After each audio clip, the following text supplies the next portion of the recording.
ठाकरे बंधू एकत्र असताना मुंबईत त्यांची काय ताकद होती आणि वेगळे झाल्यानंतर काय ताकद होती याची माहिती पाहूया ग्राफिक्सच्या माध्यमातून। तर ठाकरे बंधू एकत्र असताना 1997 मध्ये शिवसेना 103, भाजप 26 तर काँग्रेस 48 जागा होत्या। 2002 मध्ये 97 तर शिवसेनेला तर भाजपला 35 आणि काँग्रेस 61 जागांवर होता।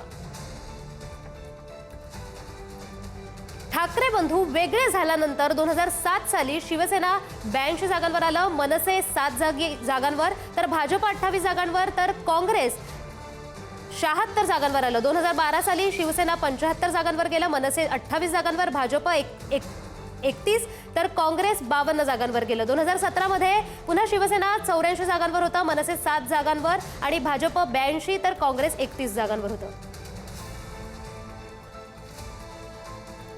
तर आताची आपण स्क्रीनवरची दृश्य पाहतोय, बाळासाहेब ठाकरे स्मृती स्थळावरून आपण ही दृश्य पाहतोय।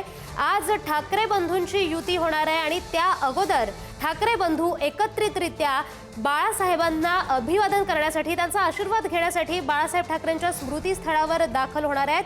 आणि त्यापूर्वीची आपण तिकडची दृश्य पाहतोय, त्या दृश्यामध्ये आपल्याला दिसतंय तिकडे कशी काय तयारी करण्यात आलेली आहे। कार्यकर्त्यांची गर्दी होण्यास सुरुवात झालेली आहे। एका चौकटीत आपण ठाकरेंच्या स्मृती स्थळाची दृश्य पाहतोय, तर दुसऱ्या चौकटीत आपण ब्लू सी या हॉटेलमधील दृश्य पाहतोय। तिथे सुद्धा पत्रकार परिषदेची जोरदार तयारी करण्यात आलेली आहे। पत्रकार परिषदेचा बॅनरही लागलेला दिसतोय, ज्या ठिकाणी फक्त बाळासाहेब ठाकरेंचं चित्र दिसतंय आणि दोन्ही पक्षांच्या चिन्हांची चित्र दिसतात। कुठेतरी हे बाळासाहेबांच्या प्रेरणेतून ही युती होते असे संकेत यातून मिळतात। तर एकीकडे आपण बाळासाहेब ठाकरे यांच्या स्मृतीस्थळावरची सुद्धा दृश्य बघतोय, कार्यकर्त्यांची गर्दी तिथे झालेली आहे, पोलिसांचा सुद्धा बंदोबस्त करण्यात आलाय। आज दुपारी 12 वाजता ठाकरे बंधूंच्या युतीची घोषणा होणार आहे, त्याच्या तयारीची आपण दृश्य पाहतोय।